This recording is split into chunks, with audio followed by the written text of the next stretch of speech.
ಮಕರ ರಾಶಿಯ ಮಾಸ ಭವಿಷ್ಯನ ತಿಳ್ಕೊಳ್ಳೋಣ ಬನ್ನಿ.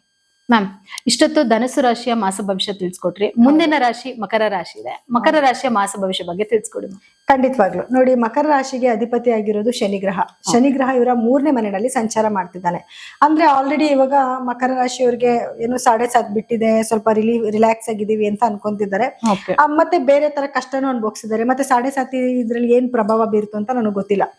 ಆದ್ರೆ 7.5 ಅನ್ನೋದೆಲ್ಲ ಏನು ಇಲ್ಲ. ಇವ್ರು ಏನ್ ಕೆಲಸ ಮಾಡ್ತಾರೆ, ಎಷ್ಟು ಹಾನೆಸ್ಟ್ ಆಗಿ ಇರ್ತಾರೆ ಅನ್ನೋದ್ರ ಮೇಲೆ ಎಲ್ಲಾನು ಡಿಪೆಂಡ್ ಆಗತ್ತೆ.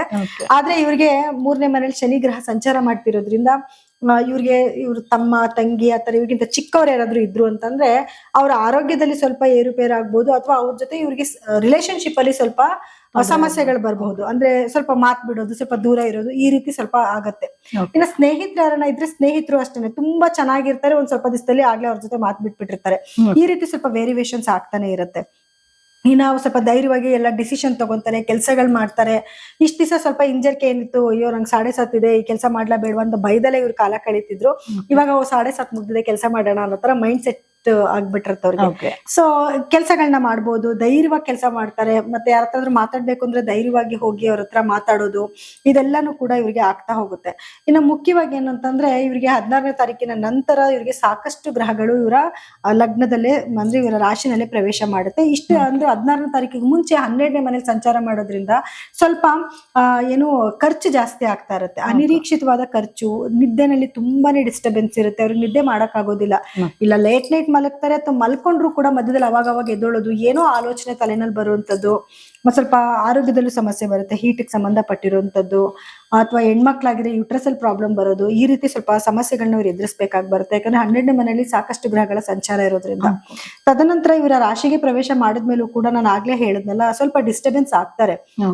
ಆದ್ರೆ ಸ್ವಲ್ಪ ಧೈರ್ಯನೂ ಬರುತ್ತೆ, ಏನಾದ್ರು ಕೆಲಸ ಮಾಡ್ಬೇಕು ಅನ್ನೋ ಐಡಿಯಾನು ಬರುತ್ತೆ.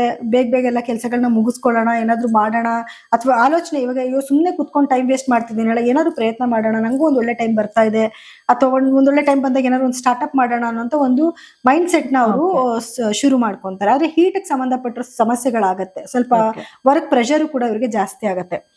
ಇನ್ನ 2ನೇ ಮನೆಯಲ್ಲಿ ಇವ್ರಿಗೆ ರಾಹು ಸಂಚಾರ ಮಾಡ್ತಾ ಇರೋದ್ರಿಂದ ಹಣದ ಅಭಿವೃದ್ಧಿ ಚೆನ್ನಾಗಿರುತ್ತೆ. ಅಂದ್ರೆ ಹ್ಯೂಜ್ ಆಗಿ ಹಣ ಕೊಡ್ತಾನೆ, ಹಾಗೆ ಹ್ಯೂಜ್ ಆಗಿ ಲಾಸ್ ಕೂಡ ಮಾಡ್ತಾನೆ. ಅಂದ್ರೆ ಒಳ್ಳೊಳ್ಳೆ ಐಡಿಯಾಗಳನ್ನ ಕೊಡ್ತಿರ್ತಾನೆ, ಕೆಲ್ಸಗಳನ್ನ ಕೊಡ್ತಿರ್ತಾನೆ.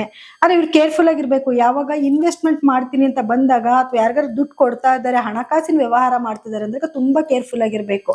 ಯಾಕಂದ್ರೆ ರಾಹು ಒಳ್ಳೇದನ್ನು ಮಾಡ್ತಾನೆ, ಹಂಗೆ ಕೆಟ್ಟದನ್ನು ಮಾಡ್ತಾನೆ. ಇವಾಗ ಚೆನ್ನಾಗಿ ನಡ್ಕೊಂಡು ಹೋಗ್ತಿರೋದು, ದಿಢೀರ್ ಅಂತ ಯಾವ್ದೋ ಒಂದು ಯಾರಿಗೋ ಇವಾಗ ಹಣಕಾಸು ಯಾರಿಗೋ ಕೊಡ್ತಿರ್ತಾರೆ, ಬರ್ತಾ ಇರುತ್ತೆ, ಹೋಗ್ತಾರೆ, ತುಂಬಾ ಚೆನ್ನಾಗಿ ನಡೀತಾ ಇರುತ್ತೆ ವ್ಯವಹಾರ. ಅದು ಹೆಂಗೆ ಆಗುತ್ತೆ ಅಂತ ಕೊಟ್ಟು ದುಡ್ಡೇ ಎತ್ಕೊಂಡು ಹೋಗ್ಬೋದು. ಆ ರೀತಿ ಸ್ವಲ್ಪ ಕೇರ್ಫುಲ್ ಆಗಿರ್ಬೇಕು.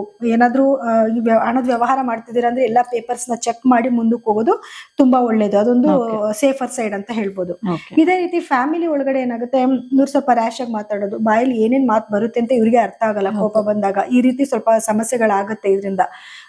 ಈ ತರ ಮಾತಾಡಕ್ ಹೋದಾಗ ಫ್ಯಾಮಿಲಿಯವ್ರನ್ನ ಎದುರಾಕೋಬೇಕಾಗಿ ಬರುತ್ತೆ, ಜಗಳಗಳಾಗೋದು, ಫ್ಯಾಮಿಲಿಯಿಂದ ಸ್ವಲ್ಪ ದೂರ ಉಳಿಬೇಕಾಗಿ ಬರುತ್ತೆ. ಸೊ ಇದನ್ನ ಒಂಚೂರು ಅವರು ಕೇರ್ಫುಲ್ ಆಗಿ ನೋಡ್ಕೋಬೇಕು. ಏನಾದ್ರೂ ಯಾರ ಹತ್ರ ಮಾತಾಡ್ತಿದ್ದೀನಿ ಅಂದಾಗ ಸ್ವಲ್ಪ ಯೋಚನೆ ಮಾಡಿ ಮಾತಾಡೋದು ಒಳ್ಳೇದು. ಇನ್ನ ಇವ್ರಿಗೆ ಗುರುವಿನ ಸಂಚಾರ ಅಂತ ನೋಡಕ್ ಬಂದಾಗ 6ನೇ ಮನೆಯಲ್ಲಿ ಗುರುವಿನ ಸಂಚಾರ ನಡೀತಿದೆ ಇವ್ರಿಗೆ. ಸೊ 6ನೇ ಮನೇಲಿ ಗುರು ಇದ್ದಾಗ ಏನಾಗುತ್ತೆ ಅಂದ್ರೆ ಸ್ವಲ್ಪ ಚಾಲೆಂಜಿಂಗ್ ಪೀರಿಯಡ್. ಮಕ್ಕಳಿಗೆ ತುಂಬಾ ಒಳ್ಳೇದು. ಎಜುಕೇಶನ್ ಏನ್ ಮಾಡ್ತಿದ್ದಾರೆ, ಅವ್ರಿಗೆಲ್ಲಾನು ಕಾಂಪಿಟೇಟಿವ್ ಎಕ್ಸಾಮ್ ಬರೀತಾರೆ, ಅಥವಾ ನಾರ್ಮಲ್ ಎಕ್ಸಾಮ್ಗೂ ಅಷ್ಟೇ. ಇವ್ರಿಗೆ ಸ್ವಲ್ಪ ಬೇಗನೆ ತಲೆಗತ್ತೆ, ಓದಿದ್ ವಿದ್ಯೆ ಎಲ್ಲ ತಲೆಗತ್ತೆ, ಒಳ್ಳೆ ಮಾರ್ಕ್ಸ್ ನ ತಗೊಂತಾರೆ. ಆದ್ರೆ ಇವ್ರಿಗೆ ಏನಾಗುತ್ತೆ, ಕೋರ್ಟ್ ಅಲ್ಲಿ ಕೇಸ್ ಏನಾದ್ರು ಇತ್ತು ಅಂತಂದ್ರೆ ಅದ್ರಲ್ಲೂ ಕೂಡ ಸಕ್ಸಸ್ ಆಗ್ತಾರೆ. ಆಮೇಲೆ ಇವ್ರಿಗೆ ಏನಾದ್ರು ಬ್ಯಾಂಕ್ ಅಲ್ಲಿ ಲೋನ್ಗಳಿಗೆ ಅಪ್ಲೈ ಮಾಡಿದ್ರೆ ಲೋನ್ಗಳು ಸಿಗುತ್ತೆ. ಸಾಲ ತೀರ್ಸಕ್ಕೂ ಕೂಡ ಗುರು ಒಂದ್ ಒಳ್ಳೆ ದಾರಿ ಮಾಡ್ಕೊಡ್ತಾನೆ ಇವ್ರಿಗೆ. ಆದ್ರೆ ಆರೋಗ್ಯದಲ್ಲಿ ಸ್ವಲ್ಪ ಏರುಪೇರಾಗತ್ತೆ. ಅಂದ್ರೆ ಏನು ಶುಗರು BP ಬರುವಂತದ್ದು ಮೊದ್ಲೇ ಇದ್ರೆ ಡೆವಲಪ್ಮೆಂಟ್ ಆಗೋ ಚಾನ್ಸಸ್ ಕೂಡ ಇರುತ್ತೆ. ಸೊ ಅದ್ರ ಬಗ್ಗೆ ಸ್ವಲ್ಪ ಇವರು ಗಮನ ಹರಿಸ್ಬೇಕು. ಗುರುವಿಂದ ಒಳ್ಳೇದೇ ಆಗ್ತಾ ಇದೆ, ಒಂದ್ ಆರೋಗ್ಯದಲ್ಲಿ ಮಾತ್ರ ಸ್ವಲ್ಪ ಇವ್ರಿಗೆ ತೊಂದರೆಗಳು ಜಾಸ್ತಿ ಆಗತ್ತೆ. ಶತ್ರುಗಳ ಕಾಟ ಜಾಸ್ತಿ ಇದ್ರೂ ಕೂಡ ಅದು ಹಂಗೇನೆ ಇವ್ರ ಮುಂದೆ ಅವ್ರಿಗೆ ಗೆಲ್ಲಕ್ ಆಗೋದಿಲ್ಲ, ಇವ್ರಿಗೆ ವಿನ್ನಿಂಗ್ ಸಿಗ್ತಾ ಹೋಗುತ್ತೆ. ಇನ್ನ ಕೇತುವಿನ ಸಂಚಾರ ಅಂತ ನೋಡಕ್ ಹೋದಾಗ ನೋಡಿ, ಇವ್ರಿಗೆ 8ನೇ ಮನೆಯಲ್ಲಿ ಕೇತುವಿನ ಸಂಚಾರ ಇದೆ. ಸೊ 8ನೇ ಮನೇಲಿ ಕೇತು ಸಂಚಾರ ಮಾಡ್ತಾ ಇದ್ರೆ ಸ್ವಲ್ಪ ಅನಿರೀಕ್ಷಿತವಾದ ಕೆಲವು ಘಟನೆಗಳು ನಡೆಯುವಂಥದ್ದು, ಬಿದ್ದೋಗೋದು, ಮೂಳೆಗೆ ಏನಾದ್ರು ಏಟ್ ಆಗುವಂಥದ್ದು, ಅಥವಾ ಗೊತ್ತಿಲ್ಲ ಇವ್ರಿಗೆ ಹಣ ಬರುತ್ತೆ ಅಥವಾ ಹಣ ಲಾಸ್ ಕೂಡ ಆಗುತ್ತೆ. ಈ ರೀತಿ ಎರಡೂನು ಕೂಡ ಆಗ್ತಾ ಹೋಗ್ತಾ ಇರುತ್ತೆ. ಹಿಂಗೆ ಆಗುತ್ತೆ ಅಂತ ಹೇಳಕ್ ಬರೋದಿಲ್ಲ. ಆ ತರ ಸಮಸ್ಯೆಗಳು ಇವ್ರಿಗೆ ಕಾಡುತ್ತೆ. ಎಸ್ಪೆಷಲಿ ಸ್ವಲ್ಪ ಆರೋಗ್ಯ ಸಮಸ್ಯೆಗಳು ಜಾಸ್ತಿ ಆಗಿ ಅದಕ್ಕೋಸ್ಕರ ಹಣಕಾಸು ಖರ್ಚು ಮಾಡುವಂತ ಸಾಧ್ಯತೆಗಳು ಜಾಸ್ತಿ ಬರುತ್ತೆ. ಸೊ ಓವರ್ ಆಲ್ ಆಗಿ ನೋಡಕ್ ಹೋದಾಗ ಏನಾಗುತ್ತೆ, ಸ್ವಲ್ಪ ಒಂಚೂರು ನೆಗೆಟಿವಿಟಿನೂ ಇದೆ, ಒಂಚೂರು ಪಾಸಿಟಿವ್ನೂ ಇದೆ. ಅಂದ್ರೆ ಸ್ವಲ್ಪ ಮಿಶ್ರ ಫಲಗಳನ್ನ ಈ ತಿಂಗಳಲ್ಲಿ, ಜನವರಿ ತಿಂಗಳಲ್ಲಿ ಮಕರ ರಾಶಿಯವರು ನೋಡ್ಬೋದು.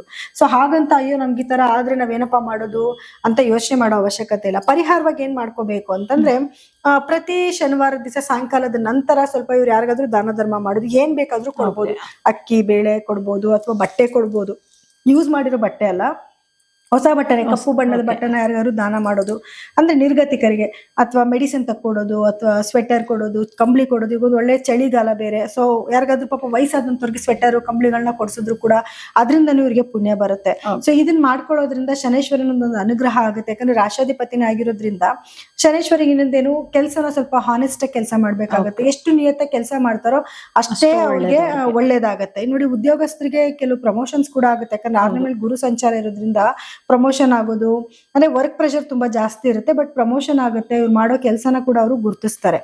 ಇನ್ನ ವ್ಯಾಪಾರಸ್ಥರಿಗೆಲ್ಲ ಹೇಗಿರುತ್ತೆ ಅಂತ ನೋಡೋಕೆ, ವ್ಯಾಪಾರಸ್ಥರಿಗೂ ಅಷ್ಟೇ ಟೈಮ್ ಚೆನ್ನಾಗಿರುತ್ತೆ. ಅಂದ್ರೆ ಒಂದು 16ನೇ ತಾರೀಕಿನ ನಂತರ ಚೆನ್ನಾಗಾಗುತ್ತೆ. 16ನೇ ತಾರೀಕು ಒಳಗಡೆ ಸ್ವಲ್ಪ, ಯಾಕಂದ್ರೆ ಇವ್ರಿಗೆ 10ನೇ ಮನೆ ಅಧಿಪತಿ ಆಗಿರುವಂತ ಕುಜನು ಕೂಡ 12ನೇ ಮನೆ ಸಂಚಾರ ಮಾಡೋದ್ರಿಂದ ಏನಾಗುತ್ತೆ, ಸ್ವಲ್ಪ ಅವ್ರಿಗೆ ಲಾಸಸ್ ನ ಇಂಡಿಕೇಟ್ ಮಾಡ್ತಾನೆ. ಅದಾದ್ಮೇಲೆ ಲಗ್ನಕ್ಕೆ ಬಂದಾಗ ಆ ವ್ಯಾಪಾರದಲ್ಲೂ ಕೂಡ ಒಂಚೂರು ಅಭಿವೃದ್ಧಿ ಆಗುತ್ತೆ. ಅದಕ್ಕೆ ನಾನು ಹೇಳಿದ್ದು, ಸಾಕಷ್ಟು ಗ್ರಹಗಳ ಲಗ್ನದಲ್ಲಿ ಇದ್ದಾಗ ಏನಾಗುತ್ತೆ, ಸ್ವಲ್ಪ ಅಭಿವೃದ್ಧಿನೂ ಆಗ್ತಿರುತ್ತೆ, ಡಿಸ್ಟರ್ಬೆನ್ಸ್ ಆಗ್ತಿರುತ್ತೆ, ಒಳ್ಳೆ ಐಡಿಯಾಗಳು ಬರ್ತಾ ಇರುತ್ತೆ, ಎಲ್ಲ ಮಿಕ್ಸ್ ಆಗ್ಬಿಟ್ರೆ ಮಿಶ್ರ ಫಲ ಇರುತ್ತೆ. ಮಿಶ್ರ ಫಲ ಇರುತ್ತೆ. ಅದೇ ನಾನು ಪರಿಹಾರವಾಗಿ ಅವರು ಶನೇಶ್ವರನ ಸ್ವಲ್ಪ ದಾನ ಧರ್ಮ ಮಾಡುವಂಥದ್ದು, ಆಮೇಲೆ ಗುರುಗ್ರಹದ ಆರಾಧನೆ, ಅಂದ್ರೆ ಗುರುಗಳ ದೇವಸ್ಥಾನಕ್ಕೆ ಹೋಗುವಂಥದ್ದು, ಕಡಲೆಕಾಳಿಂದ ಮಾಡಿರೋ ಖಾದ್ಯನ ಸೇವನೆ ಮಾಡೋದು, ಅಥವಾ ಹಳದಿ ಬಣ್ಣದ ಸಿಹಿನ ದಾನ ಮಾಡುವಂಥದ್ದು. ಈ ರೀತಿ ಎಲ್ಲ ಮಾಡ್ಕೊಳ್ಳೋದ್ರಿಂದ ಏನಾಗುತ್ತೆ, ಇವ್ರಿಗೆ ಏನೋ ಸಣ್ಣ ಪುಟ್ಟ ಈ ತರ ನೆಗೆಟಿವಿಟಿ ಬರ್ತಾ ಇದ್ರು ಕೂಡ ಅದರಿಂದ ಇವರು ಈಚೆ ಕಡೆಗೆ ಬರ್ಬೋದು. ಮತ್ತೆ ಸಾಕಷ್ಟು ಗ್ರಹಗಳು ನಾನು ಹೇಳಿದೆ, 12ನೇ ಮನೆಯಲ್ಲಿ ಲಾಸ್ ಸ್ಥಾನದಲ್ಲಿ ಇದ್ದಾನೆ, ಮತ್ತೆ ಲಗ್ನ ಸ್ಥಾನಕ್ಕೂ ಬರ್ತಾನೆ. ಇವ್ರ ಕೆಲಸದಲ್ಲಿ ಸ್ವಲ್ಪ ಅಭಿವೃದ್ಧಿ ಆಗ್ಬೇಕು ಅಂತಂದ್ರೆ ನಮ್ಮ ಹತ್ರ ಈ ಕೆಲ್ಸಕ್ಕೇನೆ ಬೂಸ್ಟ್ ಮಾಡುವಂಥದ್ದು, ಏನೇ ಕೆಲ್ಸಕ್ಕೆ ಕೈ ಇಟ್ರು ಕೂಡ ಅವ್ರಿಗೆ ಅದೃಷ್ಟ ಬರುವಂತ ಕೆಲವೊಂದು ಸ್ಟೋನ್ಸ್ ನಮ್ಮ ಹತ್ರ ಸಿಗುತ್ತೆ. ಸೊ ಅದನ್ನ ಕೂಡ ಹಾಕೊಳ್ಳೋದ್ರಿಂದ ಇವ್ರಿಗೆ ಏನೇ ನೆಗೆಟಿವಿಟಿ ಬಂದ್ರು ಕೂಡ ಅದನ್ನ ತಡೆದು ಅವ್ರು ಮ್ಯಾನಿಫೆಸ್ಟೇಷನ್ ಮಾಡ್ಕೊಳ್ಳೋದ್ರಿಂದ ಖಂಡಿತವಾಗ್ಲೂ ಅವ್ರಿಗೆ ಒಳ್ಳೇದಾಗುತ್ತೆ. ಓಕೆ, ಸೊ ನೋಡಿದ್ರಲ್ಲ ವೀಕ್ಷಕರೇ, ಮಕರ ರಾಶಿಯ ಒಂದು ಮಾಸ ಭವಿಷ್ಯ. ಹಾಗಿದ್ರೆ ಬನ್ನಿ ಮುಂದಿನ ರಾಶಿಯ ಮಾಸ ಭವಿಷ್ಯ ತಿಳ್ಕೊಳ್ಳೋಣ.